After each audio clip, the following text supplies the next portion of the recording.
This is your week 14 race recap. Well, we're getting down here to the end of the season, and not only is the weather getting hot, but I think tempers are flaring and attitudes are hot too. But we showed up Saturday. The car was good in practice.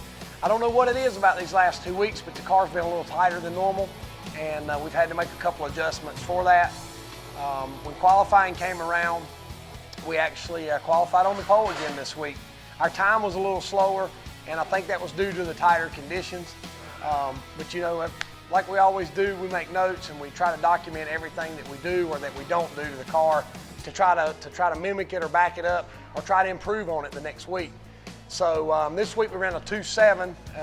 The week before that we ran a 2.0.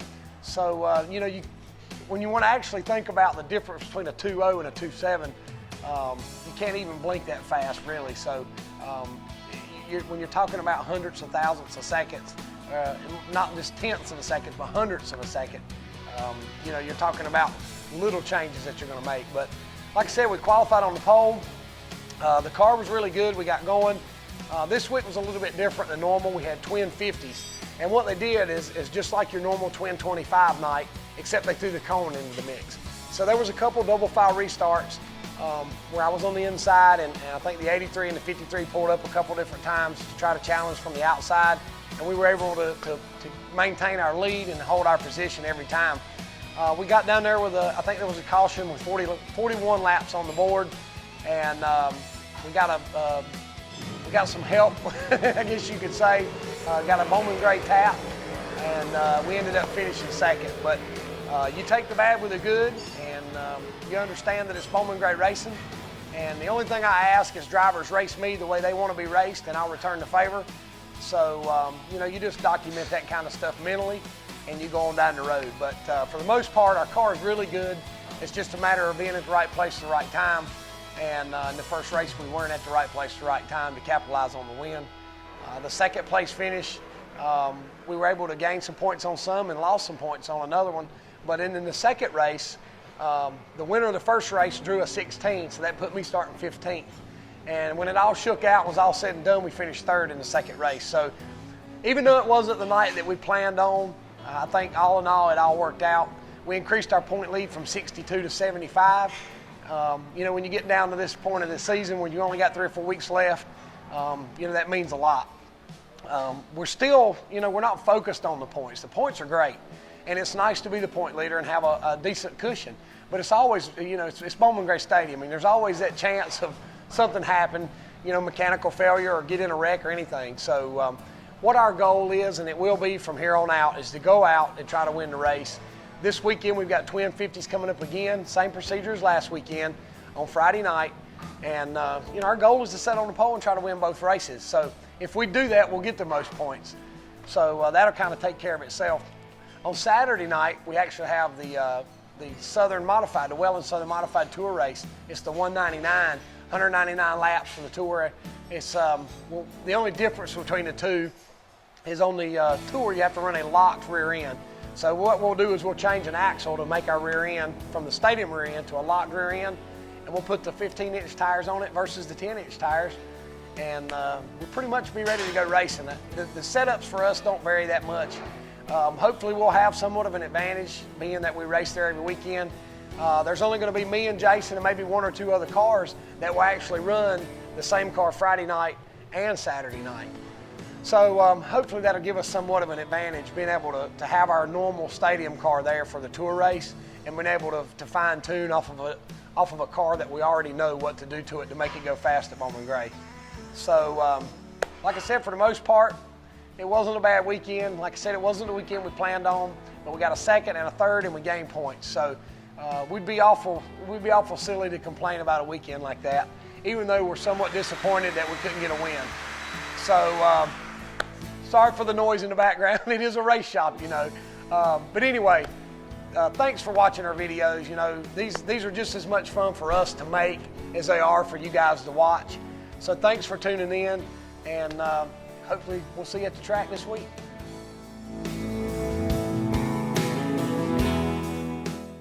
This past weekend when I accepted my pole award on the start-finish line, the announcer Tim asked me if I wanted to name out all of my crew members' names and their responsibilities. And of course, we didn't have much time to do it at the time. And what I did is I promised that if you tune in tonight and you see this video, that I was going to give those guys an opportunity to shine just a little bit and let you know just how important they are to our success. But first off is Scott Widener, my crew chief. Scott came on board with me several years ago, and he's been a big part of our success. Monk, Ronnie Holbrook, not only does he drive the truck and toot the big horn, he also is what I consider my car chief. He makes sure the bolts are tight every week and just makes sure that everything is kind of gone over and we're not missing out on something. Junior Stewart, he's been a friend for a long time. He's been with me since I started. Junior's my spotter. He's the guy that tries to keep me out of trouble from the bird's eye view from up top while I'm out there racing. Next is Michael, my Uncle Mike Knox. Michael's, I guess his main responsibility at the track is to make sure that we get tire and brake temperatures every time I come in, and I know that I can count on Michael to get that done. But you know, it's important that you make every kind of note and every documentation you can to try to, you know, not just be successful but remain successful. Next is Eric Scott. We call him Deuce. Deuce is our jack man. He's been with me now for a couple years, several years, and he kind of fell into the jack man role, and he's been doing a pretty good job at it. Matt Cromer, we were high school friends. He was high school friends with Jason, lived just up the street. We've known each other our whole lives. Matt is, I guess he's my gas man. Whenever we go to tour racing especially, Matt makes sure that he takes care of the gassing responsibilities. There's so many other people that help us that may not have a title as far as a crew chief or a car chief, but everybody is just as important. Danny Culler and Jeff Briggs, David Hampton, he comes down and David cleans the cars during the week for me. Danny, I mentioned Danny. Danny's a backup spotter for me when I need a spotter, if he's just there, if we need an extra hand. Jeff Briggs comes. He used to come more than he did.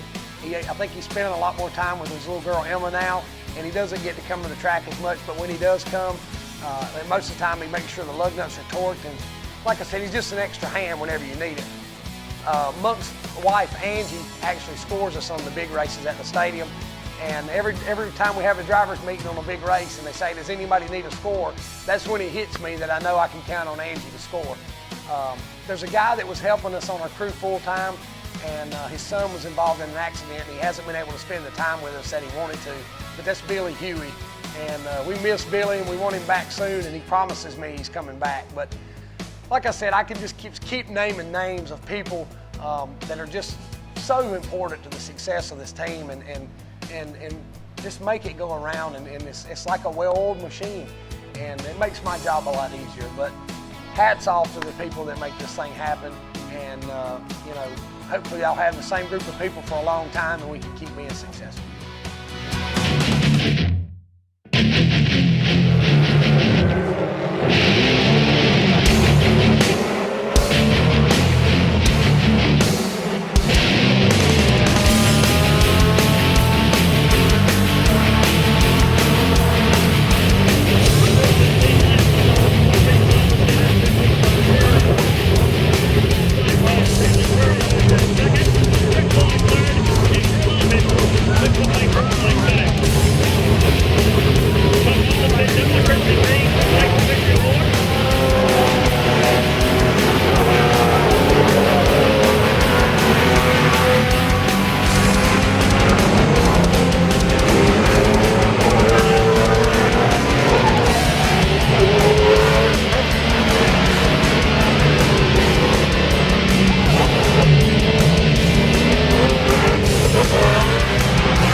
Community, it's all about helping your neighbor.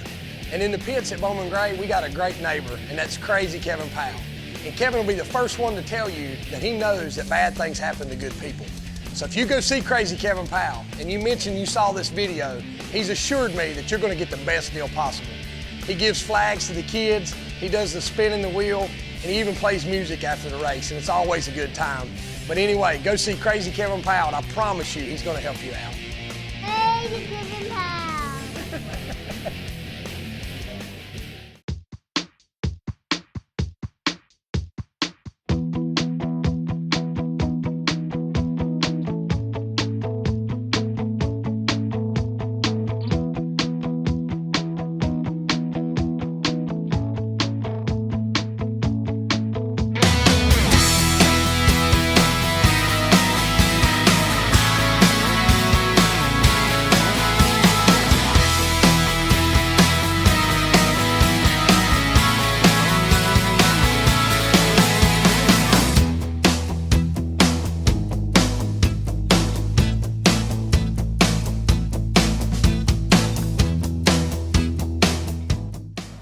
Listen, every week you watch these videos and I get so many compliments on how good they are. And you know, it's easy for me to sit here and be on this end of the camera and for everybody else to be on this end of the camera. But he's not gonna like it, but I'm gonna take this time to show you the guy who's responsible for the editing, the filming, the putting up with the Burt Myers crap. Give me the camera. It's Steven. Steven O'Neill, he knocks the long ball every time. He does a great job for us, but thanks, Steven. You know this isn't making it in the video, right? Yeah, it's got to. That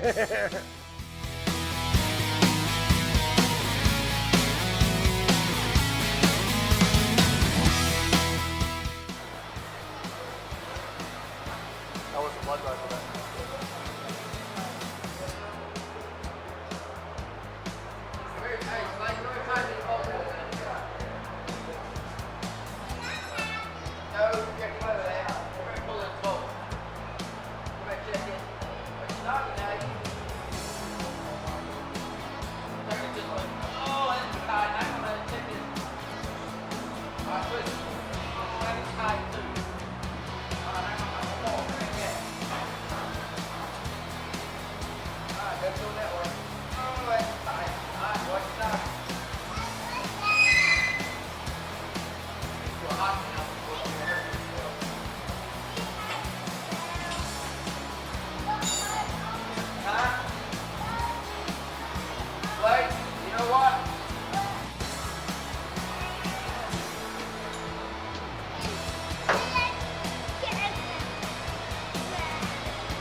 Oh, wait a minute. Darn it. What? No, the darn it.